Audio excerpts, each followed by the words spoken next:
తాకట్లో ఉన్న మీ బంగారాన్ని విడిపించి ఆ రోజు ఆన్లైన్ రేటుకి కొంటాం. Sharma gold company.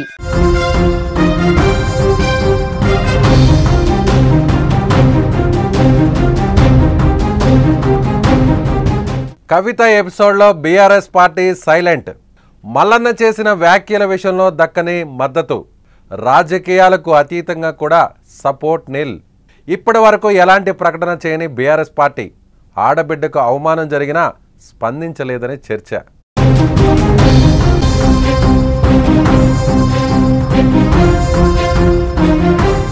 కేసీఆర్ కుమార్తె కవిత ఒంటరయ్యారా? బీఆర్ఎస్ పార్టీ పూర్తిగా పక్కన పెట్టేసిందా? మల్లన్న వ్యాఖ్యలు ఆఫీస్పై దాడి ఘటన తర్వాత ఈ విషయంపై మరింత క్లారిటీ వచ్చేసిందా? ఇంటి ఆడబిడ్డపై అనుచిత వ్యాఖ్యలు చేసిన బీఆర్ఎస్ స్పందించకపోవడం వెనుక అర్థమేంటి? రాజకీయాలకు అతీతంగా వ్యక్తిగతంగా బీఆర్ఎస్ నాయకులు కవితకు ఎందుకు అండగా నిలబడలేదు? ఇదే చర్చ ఇప్పుడు రాజకీయాల్లో హాట్ టాపిక్గా కొనసాగుతోంది. బీసీలతో కవితకు ఏంటి సంబంధం అంటూ మాట్లాడే సమయంలో ఆమెపై తీన్మార్ మల్లన్న వివాదాస్పద వ్యాఖ్యలు చేశారు. అవి ఆమె వ్యక్తిత్వాన్ని కించపరిచేలా ఉన్నాయని తెలంగాణ జాగృతి కార్యకర్తలు క్యూ న్యూస్ ఆఫీస్పై దాడి చేశారు. అక్కడ పెద్ద రచ్చ జరిగింది. మల్లన్న గన్మెన్లు కూడా 5 రౌండ్లు కాల్పులు జరిపారు. ఈ దాడి తర్వాత కవిత మల్లన్న ఒకరిపై ఒకరు ఫిర్యాదు చేసుకున్నారు. కానీ ఈ వ్యవహారంలో కవితకు బీఆర్ఎస్ నుంచి ఎలాంటి సపోర్ట్ దక్కలేదు. ఒక్క ప్రకటన కూడా రాలేదు. రాజకీయంగా కాకుండా కనీసం వ్యక్తిగతంగా అయినా సరే ఎవరైనా వచ్చి కవితను పక్కన నిలబడలేదు. ఈ వివాదంపై ఒంటరిగానే కవిత పోరాడుతున్నారు. కవిత బీఆర్ఎస్ నుంచి దూరంగా వెళ్ళలేదు. తమ నాయకుడు కేసీఆర్ అని చెబుతూ జాగృతి పేరట రాష్ట్రంలో వివిధ సమస్యలపై పోరాడుతూ తన కార్యకలాపాలు కొనసాగిస్తున్నారు. రాజకీయంగా కేటీఆర్ను విభేదిస్తున్నారు. అయితే బీఆర్ఎస్ నేతలు మాత్రం ఆమెను దూరంగా పెట్టారు. ఆమె గురించి పట్టించుకోవడం లేదు. ధర్నాలు చేసినా, ఆందోళన కార్యక్రమాలు చేపట్టినా ఎలాంటి మద్దతు లభించడం లేదు.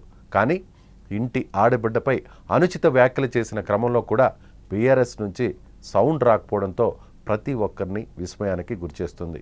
ఈ ఎపిసోడ్ కవిత ఒంటరి అనే క్లారిటీ వచ్చేసినట్లేదని రాజకీయ విశ్లేషకులు భావిస్తున్నారు.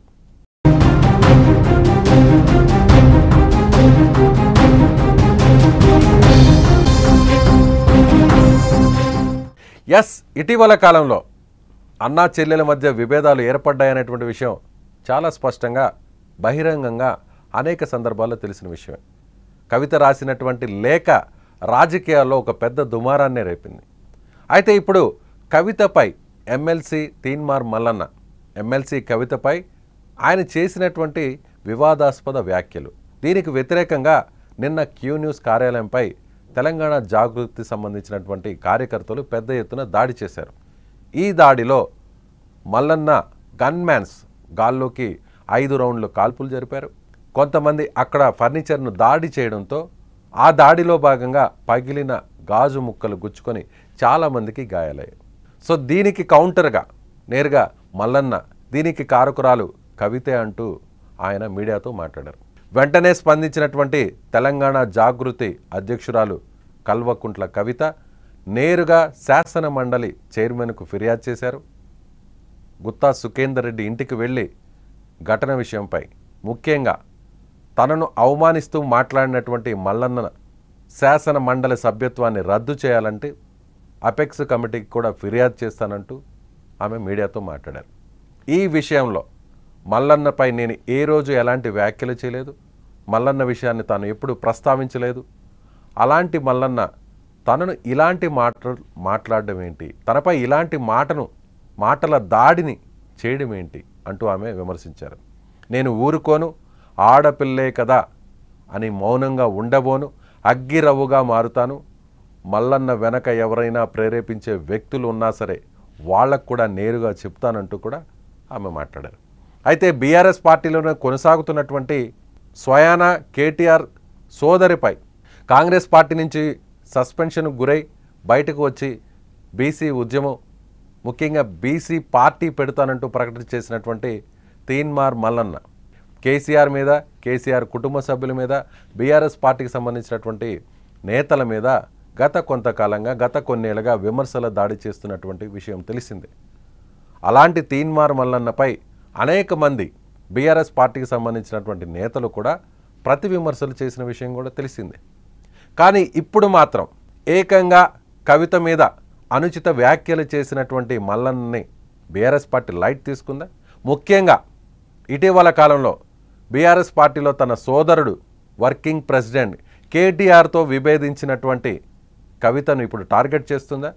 కవిత పలు దఫాలుగా తెలంగాణ జాగృతికి సంబంధించినటువంటి వేదిక ద్వారా అనేక నిరసన కార్యక్రమాలు చేపడుతూ ప్రభుత్వానికి వ్యతిరేకంగా ధర్నాలు చేస్తున్నా కూడా బీఆర్ఎస్ దీని మీద ఎలాంటి ప్రకటన కానీ ఎలాంటి వ్యాఖ్యలు కానీ అటు మద్దతు కానీ లేదంటే విభేదించడం కానీ ఇప్పటి వరకు చేయలేదు. కానీ ఇప్పుడు తాజాగా చివరాఖరకు బీఆర్ఎస్ పార్టీ కాదు, పార్టీని పక్కన పెట్టినా కూడా రాజకీయాలకు అతీతంగా వ్యక్తిగతంగా అయినా సరే బీఆర్ఎస్ పార్టీకి సంబంధించినటువంటి నాయకులు శ్రేణులు కేసీఆర్ కుమార్తె, సాక్షాత్తు కేసీఆర్ కుమార్తె, కేసీఆర్ కోసం కేసీఆర్ పార్టీ కోసం జైలుకు వెళ్ళి వచ్చినటువంటి ఒక ఆడబిడ్డకు ఎందుకు మద్దతు ఇవ్వడం లేదు, ఎందుకు సపోర్ట్ చేయడం లేదు, ఇలాంటి పరుష పదజాలంతో అనుచిత వ్యాఖ్యలు చేసినా కూడా ఎందుకు ఖండించలేదు అనేటువంటి ఒక చర్చ రాజకీయ వర్గాల్లో పెద్ద ఎత్తున నడుస్తోంది. ఇంత జరిగినా కూడా బీఆర్ఎస్ పార్టీకి సంబంధించినటువంటి నాయకులు కానీ స్వయాన అన్న కానీ హరీష్ రావు కానీ అలాగే బీఆర్ఎస్ పార్టీకి సంబంధించినటువంటి మాజీ మంత్రులు కానీ కీలక వ్యక్తులు కానీ ఎవరు కూడా స్పందించలేదంటే బీఆర్ఎస్ పార్టీలో ఇక కవితకు స్థానం లేదు. కవిత చేసే ఏ కార్యక్రమానికి కూడా కవిత చేసే ఏ కామెంట్స్ కూడా బీఆర్ఎస్ పార్టీకి సంబంధం లేదు, బీఆర్ఎస్ పార్టీకి కవితకు ఎలాంటి సంబంధం లేదు అనేటువంటి విషయాన్ని చెప్పకనే చెప్పడం కోసం, బయటకు చెప్పడం కోసం, ఈ విషయం ప్రతి ఒక్కరికి అర్థం కావడం కోసమే ఇంత జరిగినా కూడా బీఆర్ఎస్ పార్టీ లైట్ తీసుకుంది. కవిత విషయంలో కవితకు సపోర్ట్ చేయడం లేదు, అందుకే మల్లన్న మీద కూడా ఎలాంటి విమర్శ చేయలేదు. కనీసం ఒక ప్రకటన కానీ ఒక ట్వీట్ కానీ సోషల్ మీడియాలో ఒక మెసేజ్ కానీ ఒక పోస్ట్ కూడా చేయకపోవడానికి కారణం ఇదే అనేది పొలిటికల్ సర్కిల్స్లో జరుగుతున్నటువంటి చర్చ. మీరేమనుకుంటున్నారు? కవిత ఇప్పుడు ఒంటరైపోయిందా? ఖచ్చితంగానే కవితకు పార్టీలో స్థానం లేదా? బీఆర్ఎస్ పార్టీ పూర్తి స్థాయిలో కవితను పక్కన పెట్టేసిందా?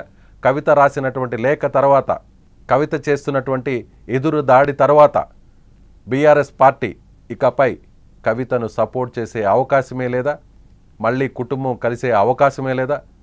బీఆర్ఎస్ పార్టీలోకి తిరిగి మళ్ళీ ఆమె స్థానం పదిలమయ్యే అవకాశం లేదా? మీరేమనుకుంటున్నారు? మీ అభిప్రాయాన్ని కామెంట్ బాక్స్లో తెలియచేయండి.